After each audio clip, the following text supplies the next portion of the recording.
Hare Krishna Prabhuji, please accept my humble obeisances. All Guru Shri Prabhupada and Gurudev. Mata Dharma Pranam, Jai Shri Prabhupada, Guru Maharaj. Yeah, I sent the message already, Prabhuji. So devotees have heard it. I mean, read it also. So they should be joining pretty soon. I will send another reminder. Thank you, Prabhuji.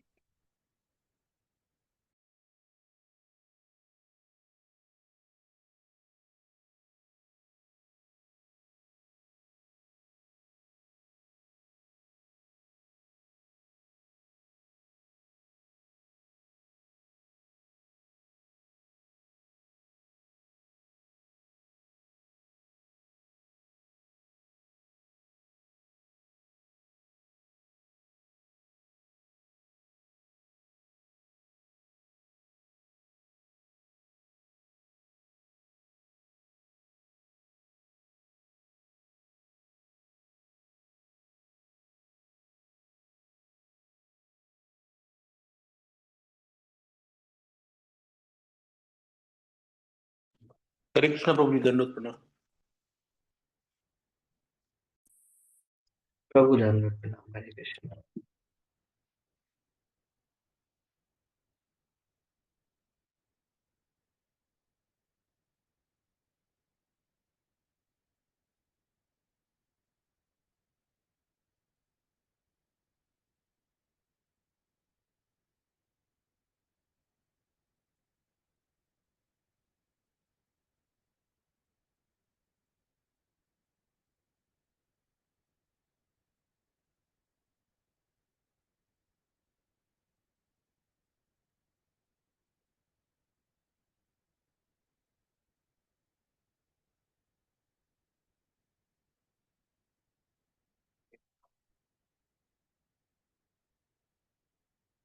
ओम ज्ञानतिमिरन्धस्य ज्ञानाञ्जनशलाकया चक्षुरुन्मिलितं येन तस्मै श्रीचैतन्यमनोभीष्टं स्थापितं येन भूतले स्वयं रूपा कदा मह्यं ददाति स्वपदान्तिकम्।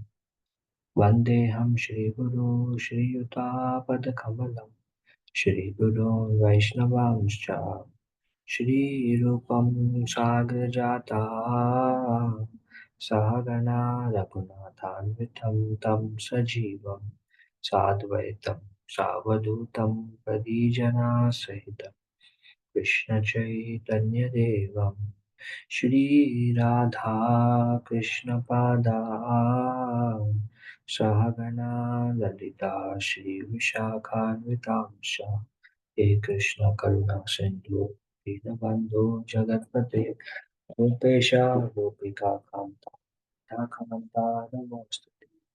तप्त काञ्चना गौराङ्गी राधे वृन्दावनेश्वरी वृषभानुसुते देवी प्रणमामि हरिप्रिये। वाञ्छाकल्पतरुभ्यश्च कृपा सिन्धुभ्यैव च पतितानां पावनेभ्यो वैष्णवेभ्यो नमो नमः। नमो विष्णुपादाय कृष्णपृष्ठाय भूतले श्रीमते भक्तिवेदान्ता स्वामिनिति नामिने। नमस्ते सरस्वती देवे गौरवाणी प्रचारिणे निर्विशेष शून्यवादी पाश्चात्य देशतारिणे।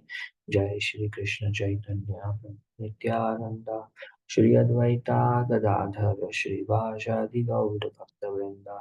नमो महावदन्याय कृष्ण प्रेम प्रदायते कृष्णाय कृष्ण चैतन्य नामने गौरातिशे नमः। हरे कृष्ण कृष्ण कृष्ण हरे हरे हरे राम राम राम हरे हरे। मुखं करोति वाचालं पावं लङ्घयते गिरिं यत्कृपातमहं वन्दे श्रीगुरुं दीनतारिणं परमानन्दमाधवं श्रीचैतन्येश्वरम्। ॐ नमो भगवते वासुदेवाय ॐ नमो भगवते वासुदेवाय ॐ नमो भगवते वासुदेवाय। So we are continuing from the third canto, this um, uh, teachings of Lord Kapila, and we will be covering the 27th chapter today. The name of chapter is Understanding Material Nature. Then we'll see if we can understand material nature. um, we saw how Lord Kapila explained the path of bhakti, and Devahuti was also interested to know the path of Gyan and the path of yoga. Um, so this um, chapter discusses about Gyan Mishra Bhakti, and then there is Yoga Mishra Bhakti. That is next chapter. Um, Gyan Mishra Bhakti, Yoga Mishra Bhakti means none of the processes we discussed earlier, none of the process can deliver perfection without a touch of bhakti in it. So this Gyan Mishra Bhakti, or bhakti mixed with knowledge, mixed with Gyan.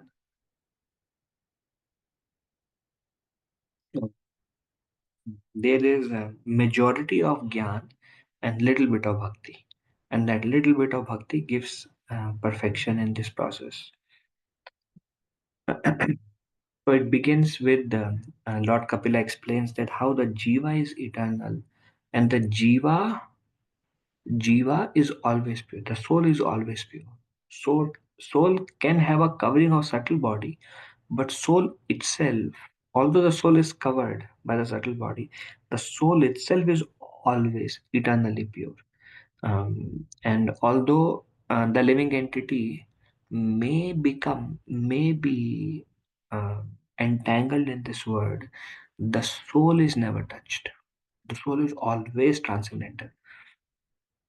The example given is the sun may be reflected in maybe a dirty water, salty water, and so many various places the sun may be reflected, but the sun remains always aloof from the contaminations of earth. Uh, but it is reflected in so many things on earth. Likewise, the soul, like sun, completely aloof, but by reflection through the three modes, the soul may do maybe abominable things or whatever the soul may do. Soul is completely pure, just like the sun. But because of ahankar, because the spirit soul, he identifies himself, he identifies itself with the matter, and due to ahankar, I am this body, um, um, I am this mind, I am the intelligence, I, bewildered by ahankar, um, the jiva becomes absorbed in the gunas, or become influenced by mode of passion. Because of ahankar, the jiva becomes absorbed in mode of passion, absorbed in mode of ignorance and mode of goodness. And the living entity mistakenly think himself as the proprietor of everything. And because he identifies himself with the body as a proprietor, um, mm, his um, cycle of birth and death continues forever. He moves in samsara, and sometimes he takes birth in good species, sometimes bad species, and sometimes mixed species, like higher planets, lower planets, or earthly planets. Because of ahankar, he keeps moving up and down. Um, and because the living entity remains in this world, absorbed because of false ego, the suffering of the living entity never stops. Troublesome material condition does not cease. And why suffering never stops? Because the living entity constantly meditates on the sense objects, and think himself to be the doer. But what is the solution? The living entity is bound up because of ahankar, although eternally pure, the soul cannot be touched.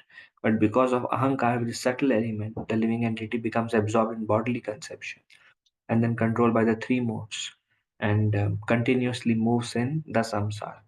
Um, and miserable miserable condition continues forever, and the living entity takes birth in up and down in so many species and thinks himself as the doer, as the proprietor. But gradually, when the living entity's mind becomes absorbed in bhakti, mixed bhakti, or Gyan with detachment, gradually the living entity can become aloof from it. All the living entity is absorbed and in cycle of birth and death. Yet the living entity can become aloof from it if the mind of the living entity becomes absorbed in bhakti or Gyan. So how does that work? Um, One should faithfully practice, and the Lord Kapila says one should faithfully practice the Ashtanga Yoga path. The next chapter describes more detail of Ashtanga Yoga. We also know some of it from Bhagavad Gita. Um, Faithfully practice that with devotion, meditates on me, um, have faith that I am real, and hear topics about me. So, three things: hear about me, have faith that I am real, um, and practice the path of things to do, things not to do, and continue and meditate on me. So, in this way, when the living entity takes the internal route, then gradually the false ego loosens, the effect of prakriti or gunas loosen, and slowly the living entity becomes established in its own independent glory, and become free from the samsara cycle of birth and death. Um, so there are in four verses, Lord Kapila describes what are the characteristics or what are the qualities that are cultivated by a jnani. So Sarva Bhuta Samatva, a jnani is um, equal to all jivas, sees equality in all jivas. Um, Basically sees everybody as, yes, everybody is influenced by three modes and everybody is influenced by false ego. But still there is a equality in all living entity as they are all eternal spirit souls. Nirvaira does not envy anyone or anybody's situation, knowing the temporary nature of everything. Aprasanga um, does not develop intimate connections with anybody. Um, a jnani, um, understanding the bondage that comes with it. Brahmacharyena, practice celibacy. Srila Prabhupada says, tapa in this day and age is celibacy, is tapa. Then, or the austerity. Then, mauna, he remains grave, speak only when necessary. Twadharmena baliyasa, um, whatever a jnani does, he offers the results to the Lord, offer the results of one's activities to the Lord, or not attached to the results of one's activities. Um, Yadrichayo palabdhena santushto. He's santushta, he's satisfied. Yadrichayo phala. Whatever result is obtained by its own accord, a yogi is satisfied with those results. Mitabhuk, he uh, uh, eats very regulated manner, a fixed time, similar amount, regulated eating. Munihi, he is thoughtful. Um, Vivikta Sharana, he lives in a secluded place.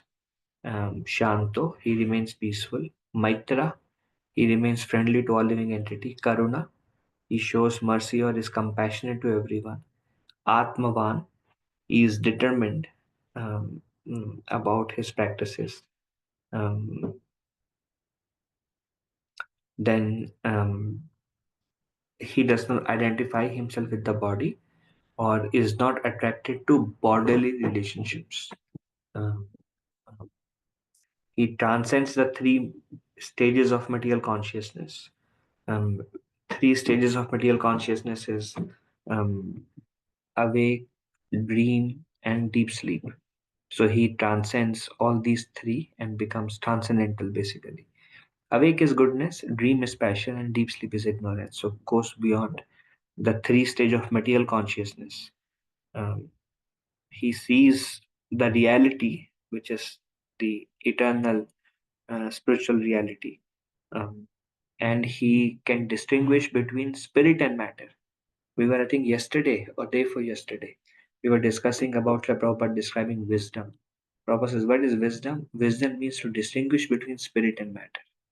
Um, um, what does it mean? Usually there is lot of like attachments and hankering and desires. Things are there, uh, but that's because we identify ourselves and we identify the word or the surrounding as a matter. We cannot see how we cannot see what is spiritual and what is material, but we become absorbed in matter or temporary. So that's lack of wisdom. Wisdom actually means realizing and sees the spiritual element in everything and in every living being, and seeing everyone equally as part and parcel of the Lord, and everyone equally as desiring or unhappy because of their separation from the Lord. So sees equal vision means sees everything from the spiritual perspective. But in our state, um, there is a material vision where we see everything from a physical point of view. And that is lack of knowledge, that is lack of wisdom. So then, being aloof from all other conceptions of life and fixed in the real conception and Atmadrik, and he self realize, he sees oneself um, as an eternal part of the Lord. So these are the 18 qualities that a Jnani works on or tries to cultivate. And such a liberated soul, such a liberated Jnani who has seen or who has realized these qualities, he sees the super soul as the cause of Prakriti. He understands that the three modes are in action, and the three modes are controlled by the super soul. And all the material elements are also manifested from the super soul. And that one super soul that has that super soul is present, or he is pervading in everything, or he is present everywhere. And although he seems to be divided among different living entities and different atoms, and he seems to be divided, he is one without a second, and he has expanded himself in so many ways. Just like Prabhupada gives an example, sun is one, but sun rays are everywhere. Likewise, one super soul, and he has expanded himself. He is manifesting in so many different ways. Now, how do we infer the soul and super soul presence within us? Or how a Jnani infers the presence of soul and super soul? So, Lord Kapila gives an example of a sun, that the sun is in the sky, um, but um, um, so Prabhupada says, okay, there is a dark room, um, and there is a small pot of water, and that is like basically a small opening in a door, and underneath a small pot of water is kept. So when the sun um, um, mm, reflects from that water act like a sun, because because you can see sun in the water because of reflection. So water acts like sun, and that water, that sun from the water reflects through various walls, and you can see reflection in the walls. You can see reflection in the wall. That reflection in the wall signifies sun. So right now, there is, I can see there is a reflection in the wall itself. If you see, there's a reflection in the wall. It's coming from a pot of water. So the sun is reflected on water. And that sun in water, that reflected sun, further reflects on the wall. And from the walls, by seeing the wall, you can infer that there is sun somewhere outside. So likewise, the living entity, although pure, he is reflecting um, um, through the three modes and ahankar. Um, um, mm, I mean, it's little complex. Um, Somebody is acting in mode of passion, mode of goodness, mode of ignorance. Um, or somebody is acting out of false ego. That itself, and then the three modes are reflected in one's eyes, one's senses, one's mind. They are either becoming disturbed, they're becoming angry, they're becoming envious, or so the three modes are reflecting in the mind, body, and senses. And just like how the sun is doubly reflected, first is a pot of water, and then the reflected sun in pot of water is reflected through the walls, and one can infer the sun. Likewise, the jiva is doubly reflected. How? The influence of three gunas, and three gunas have an effect on the body, mind, and senses. And any living entity, through their activities, their mind, senses, what they are doing, which is influenced by the modes, one can infer that there is a soul present here, and that soul is influenced by the three modes. Just like seeing the reflection in the sun, one can see sun exist. Likewise, seeing um, um, through the mind senses, we can see how three modes are in play, and how they both uh, um, are reflected on a jiva. It's a living entity who is exhibiting these symptoms. So in a way, um, Lord Kapila says how, basically, in simple words, um, um, how it is described: wherever there is birth, growth, old age, byproduct, stay for some time, wherever these changes are there, and that's a symptom of life. In different words, Lord Kapila is telling how, um, through three modes and through mind senses, one can see that it's actually the soul who is acting, and conversing with this material world.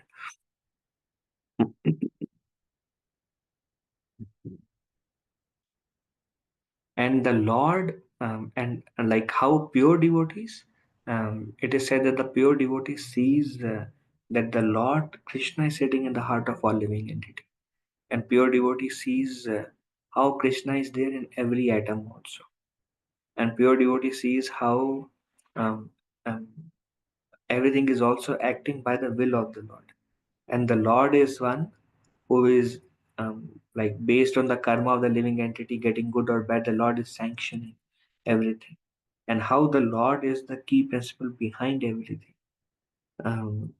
From that, a living entity can infer that Lord is there. So Lord cannot be seen, but Lord can be inferred. He is hidden, but he can be perceived. Yeah. So so just like how the sun can be perceived by reflection in wall, and the reflections of the sun on the walls. Likewise, the spirit soul can be perceived. There is some action, some speaking, and something. The influence of three modes of the jiva is there, and how the Lord is the sanctioning factor behind everything. Even the laws of karma are sanctioned by the Lord. Who is who is taking note of what good we have done, what bad we have done, what reaction has to come to us? The living entity is just going through its own experience, and so many things are coming, good or bad, upon the jiva. So who is making all that thing happen is the Lord. So based on these, Lord Kapila says one can infer that the soul is there and the super soul is there. It's not like robot. It's soul and super soul can be inferred. Uh,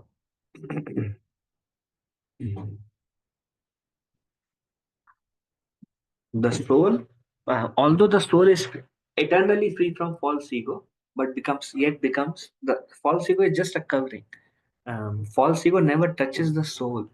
Soul doesn't become, kind of, the constitution of soul doesn't change. Soul always remains pure, but becomes covered. It's a covering, but within the covering, the soul is pure. Appears to be covered by false ego and its product. Appears The soul appears to be covered by mind, senses, intelligence, and various things. Uh, and the living entity, because of false ego, he feels, when, like, for example, when the living entity is dying, then the living entity become distressed. Oh, I'm gonna die. Um, um, mm, um, this is also, that distress is also because of false ego in a way.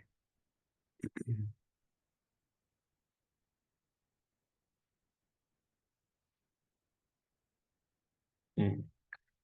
Because the soul is eternal, nothing can happen to the soul. Um, but by the influence of false ego, uh, the soul thinks, the living entity thinks that he is lost, or he dies, or various things, or he goes into, or the universal destruction, or because the soul is eternally, his existence is never questioned. Yet he goes through so many emotions because of false ego. So Devahuti asked this question. Devahuti says um, uh, um, that the jiva and the prakriti is like mode of passion, mode of ignorance. The jiva and the gunas basically, um, they are attracted to each other eternally. How is separation possible? Because the living entity is so deeply merged in gunas, or acting in gunas. So strong connection is there in this Kali Yuga, especially mode of passion, mode of ignorance. Strong connection that Jiva has and identifies with it. So, how is for a living entity who is so much absorbed, how is liberation possible for such a living entity? Even if, like, as you are telling, she's telling to Lord Kapila, as you were saying, um, even if we understand, okay, this is the cause of my misery, and this attachment is the cause of my misery, is a cause of bondage. um, Fear may be there, what the repercussion will be.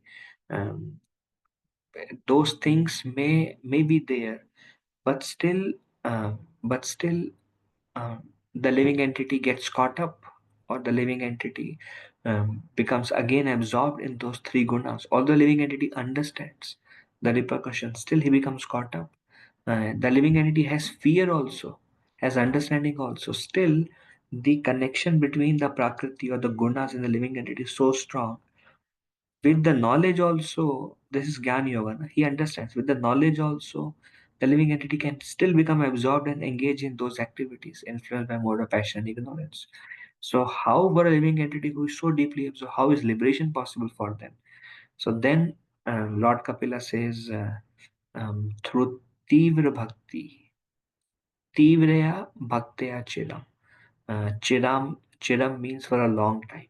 So Lord Kapila says, yes, the living entity is deeply absorbed in gunas, but the living entity starts practicing Tivraya Bhaktya, intense, um, intense practice of devotional service for a chiram, for a long time.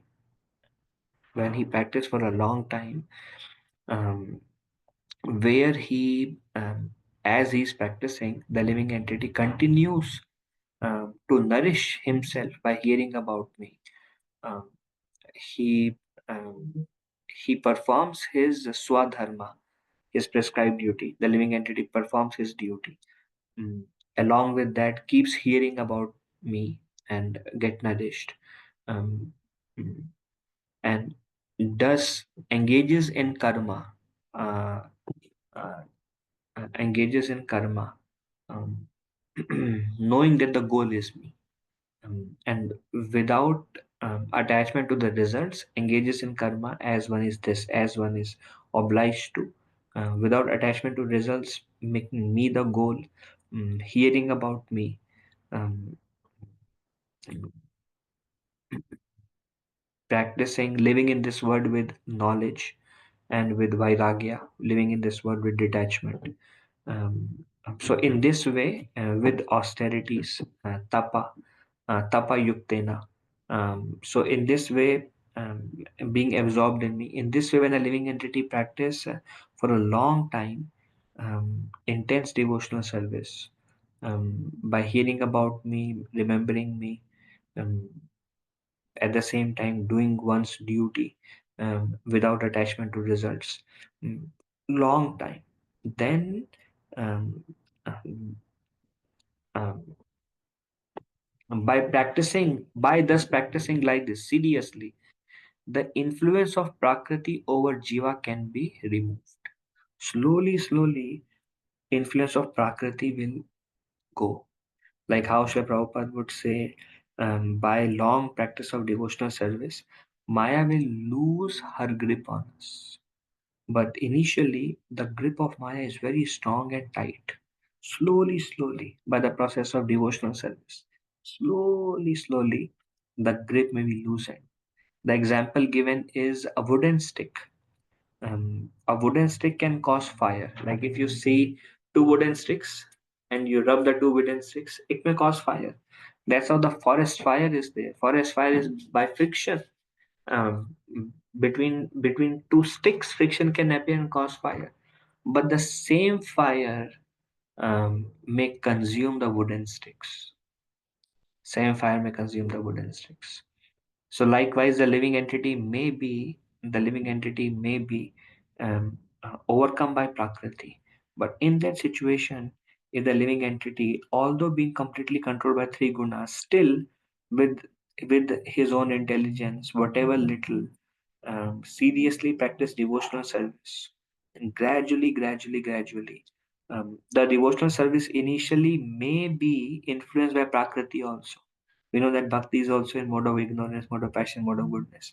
Those modes are acting even in our practice of devotional service also. But that bhakti itself, that bhakti angle, will consume all the modes and will eat them. And only the pure jiva will remain.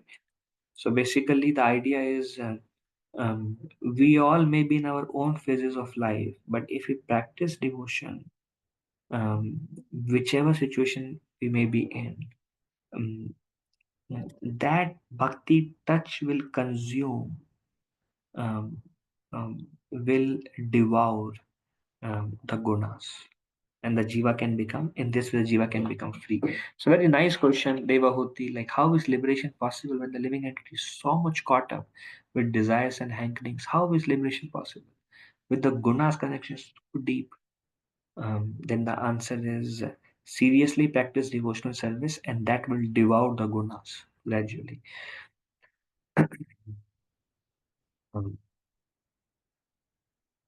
Um, Prakriti cannot harm the enlightened soul. Once the living entity, to the extent the living entity becomes more and more liberated, Maya cannot touch.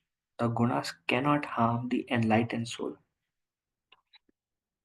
By discovering the faultiness when the living entity um, um, desires to lord over Prakriti. Desires to lord over Prakriti means tries to enjoy the mode of passion, tries to enjoy the mode of ignorance, tries to enjoy the mode of goodness, or having some desires or hankering or lamentation, whichever form. When the living entity discover the faultiness, the repercussion, the suffering that accrue, um, uh, yesterday we were discussing the living entity engages in sense gratification, and then the misery begins. When he engages in sense gratification, there is a beginning to the sense gratification and there is end to that pleasure. The pleasure derived from sense gratification has a beginning and end. But then when it ends, then the misery begins. And that's how Lord Krishna describes the process of sense gratification as a source of misery. Dukkha yonana evate, as a source of misery. Why? Because the pleasure has a beginning and an end, but the misery then begins. But devotional service is not like that. Devotional service is accessible. The joy of devotional service is accessible at any point of time, and it does not reduce with time, it increases with time. Um, so when the living entity discover the faultiness of desiring to enjoy the prakriti, the gunas, um, the fault in them, the living entity give it up, give up the desire to lord over material nature, because he sees the fault in that, and hence gradually the living entity becomes independent and free from the influence, because he sees the problem, the fault in that. and then he becomes independent. Um, such a person of discrimination who now has realized the effect of gunas, the repercussion of gunas. When one who has developed a discrimination, um, he is like an awakened person who is not affected by a dream. So dream is there and one is very much affected when the dream is going on. Somebody is harming me or whatever. Um, Pleasure and misery are there in my dream. And the living entity is very much associated with that. But when the living entity is awakened, he forgets everything. And then what happened in a dream doesn't affect him. Likewise, our conditioned state is like we are in that dreaming state, or we are like influenced. It's actually not real in one way. Um, but when a living entity is awakened and is transcendent beyond the effect influence of the three gunas, then he is awakened just like a person awakened after a dream and is not affected by a dream. Likewise, the living entity who is situated in transcendence now is not affected by the three gunas. Um, Prakriti cannot harm such a liberated soul. Because the liberated soul, his mind is fixed upon me. He derives joy from within himself, and um, um, he knows me as absolute truth. His mind is fixed on me.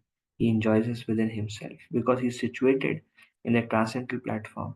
Now, Prakriti cannot touch him. But initially, the living entity is influenced by Prakriti, and with the same influence, if we practice serious bhakti, that bhakti itself will devour the three gunas. Um, hence, the yogi becomes self-realized after many lifetimes. Lord Kapila says, after many lifetimes, the living entity becomes self-realized, or the it takes like the path of yoga, especially. It takes a long time before the living entity completely disassociate with the prakriti, with the gunas, with the desires, and remain completely aloof from their influence, and remain independent of them. Always self-absorbed. It takes many lifetimes, um, and um, for complete detachment for everything from everything takes many lifetimes, and the process of bhakti and gyan to develop to be unaffected by gunas and completely detached from everything. And then Lord Kapila says, and finally that living entity, by my mercy, Lord says, by my mercy becomes completely self-realized, having cut all doubts, become free from all the doubts about truth. And he finally comes to my abode under my shelter, and he never comes back to this material world again. He attains me and he comes to me, completely detached from this material existence. His heart is no longer attracted by anything material, not even the byproducts of the yoga. Like so many things can come from the practice of bhakti or the practice of jnana.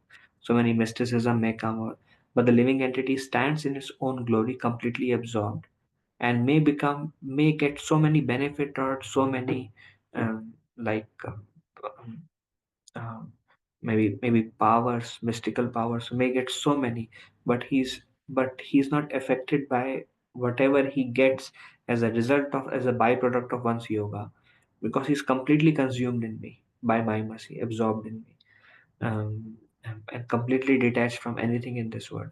And he finally attains liberation. And for that living entity, death cannot overcome that living entity. And basically, he just comes to me. So this is the path of gyan, gyan mishra bhakti. If you see, begins with knowledge. One infers the soul, one infers the super soul, one infers or one sees the prakriti in action, but eventually the entrance of the Lord is there. Um, um, mm. So I think That's all. Only 30 verses in this chapter. We'll see if anybody wants to ask anything.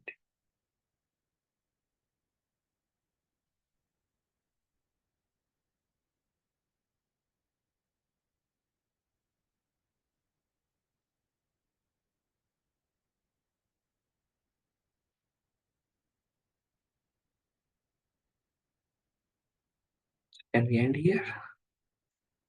I guess. Hare Krishna Prabhuji, please accept my humble obeisances. All good Shri Prabhupada and Gurudev. And Pranam Mataji. Prabhuji, thank you so much. Yeah, thank you for another wonderful class of explaining us how Jnana Yoga, Jnana Mission Bhakti works and how it ultimately leads to Bhakti Yoga. So just the basic difference will be this, right? In Bhakti Yoga, we don't really go much after Gyan. Right in the very beginning itself, under the guidance of our spiritual master, we understand Krishna is the Supreme Personality of Godhead and we start the Shravanam, Kirtanam, Vishnu Smarnam process into whatever spiritual master has given, rather than speculating, okay, let me find it out for myself, what is what and what is what. Right? That's the difference, right? Yes, Mataji. They both, all this path, they all have to go, they all can give liberation. They all have to go beyond the gunas. They all have to practice detachment from matter, all of them. But Bhakti Yogi is like, he engages everything in the service of the Lord.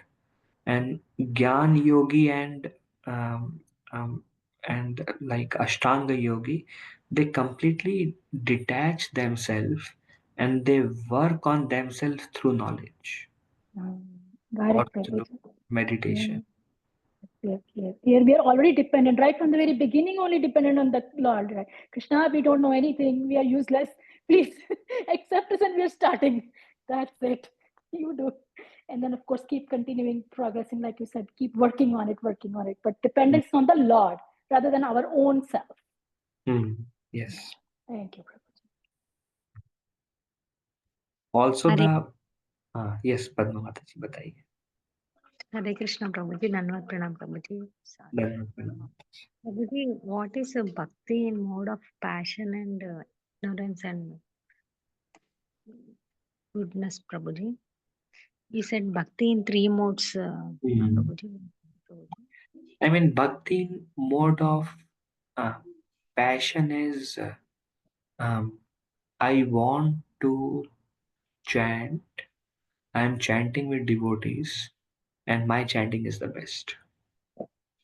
Or I want to do kirtan, and through kirtan, I want to maybe do a kirtan that everybody appreciates. Maybe cook something for the Lord that everybody likes it and appreciates.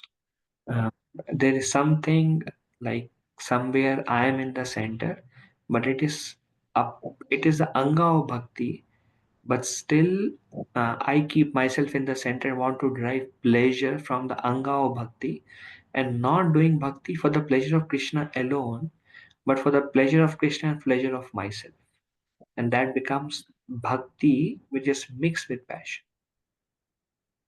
Then there is bhakti, which is mixed with ignorance, um, um, um, um, envy of devotees is there, laziness, bhakti. So that's like laziness is there, some anger is there. I'm chanting, but then I'm like, Krishna, how can you deal? How can you do this? Krishna, why don't you understand? Or this devotee, they don't understand anything. They, they are. I'm getting exploited, or this. So in a way, we are chanting also with our consciousness. Or one devotee said, "Oh, I'm really praying that Krishna should harm that person. Krishna should, like teach a lesson to this person for what he has done." So then there is bhakti, there is Krishna centered, but the motive is not to please Krishna. Behind that bhakti, the motive is some influence of ignorance is there. And mode of goodness bhakti is um, um, I want to be peaceful. I want to relish, and I want. So it's again me in the center, but more like we want the result of goodness, knowledge, um, um, discrimination, peace. So there is I there, no attachment, desires, hankering, or anger or envy, but it is still for me. And bhakti in transcendental is a bhakti which is done only for the pleasure of Krishna and absolute zero about myself. My pleasure, my pain is absolutely zero. Like we hear the gopis of Vrindavan giving dust because Krishna has a headache. So it's about Krishna's pleasure, Krishna's comfort is absolutely zero effect or zero thoughts of what will happen to them. It's only Krishna centered. So that transcendental bhakti is very difficult. But then, um, bhakti with whether bhakti with passion, bhakti with ignorance, bhakti with goodness, that bhakti itself will devour, will consume all the effects of three gunas, and only pure bhakti will stand glorious. The example here Lord Kapila says is the wood causes fire, but the wood itself is consumed. Likewise, the three modes they are influencing our devotion, but the devotion itself will consume the three modes also. Is that all right, Mataji? Okay, Prabhuji. Thank you very much, Prabhuji. Thank you. Pranam Mataji. Hare Krishna.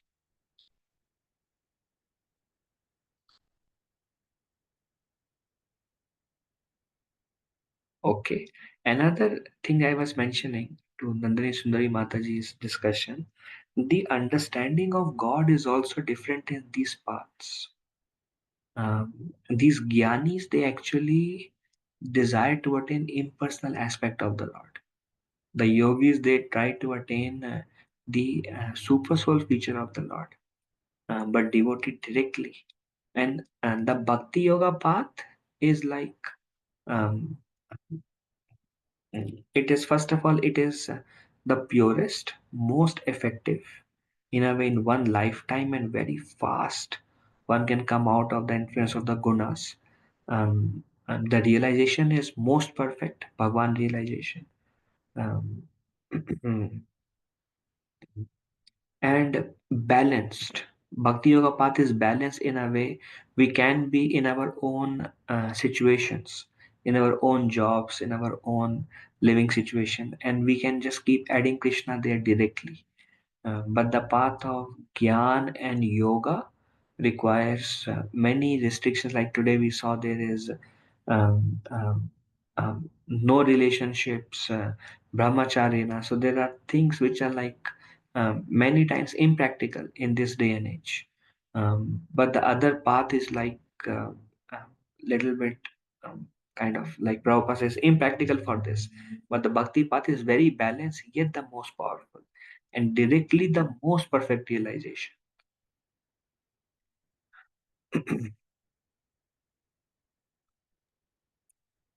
Yeah, thank you so much, Prabhuji, for that follow-up explanation. Just one question again, sorry, it's a basic question. Um, for the Jnana Yogi, like we say, Bahunam Janmanamante Jnan Marmam Prapatyate Vasudeva Sarvamiti Sa Mahatma Sudurlabha. So, Bahunam Janmanam Ante, is he still getting the Vasudeva Sarvamiti? He's still getting the impersonal feature as his realization? Or by that time, does he really understand, oh, Krishna is, I mean, it's a supreme, it's a person. Or after many years, lifetimes also, he gets impersonal realization only. Mhm. So, um, um, in this verse, um, like Krishna says, four kind of people who come to me, and Krishna says one is Gyani. That's not necessarily the path of Jnana Yoga, but Gyani means one who already has the knowledge that I am supreme. He approaches me. These are the four kind of people who are approaching Krishna directly. Got you. And they are great souls. They are either coming for some distress or for wealth, or they know me already and they have no material desire. They're approaching me just to attain me. So that kind of Jnani is the best because he has no material desire. Thank you for the clarification, Prabhuji. I always had that doubt. Is this, after so many lifetimes, is it still getting the impersonal or is it getting the personal? But you made me understand. The previous verse already Krishna is saying, which Jnani is he talking about? Yeah, the one who already knows and is trying to work towards that. Thank you, Prabhuji. And they all approach Krishna directly. Na? Krishna says 4 type of people come to me. Yes, Prabhuji, thank you. So they are all personalist, basically. Like we see the example of Gajendra, Dhruva. So they are approaching the Lord directly. Yes, thank you. Thank you. Thank you.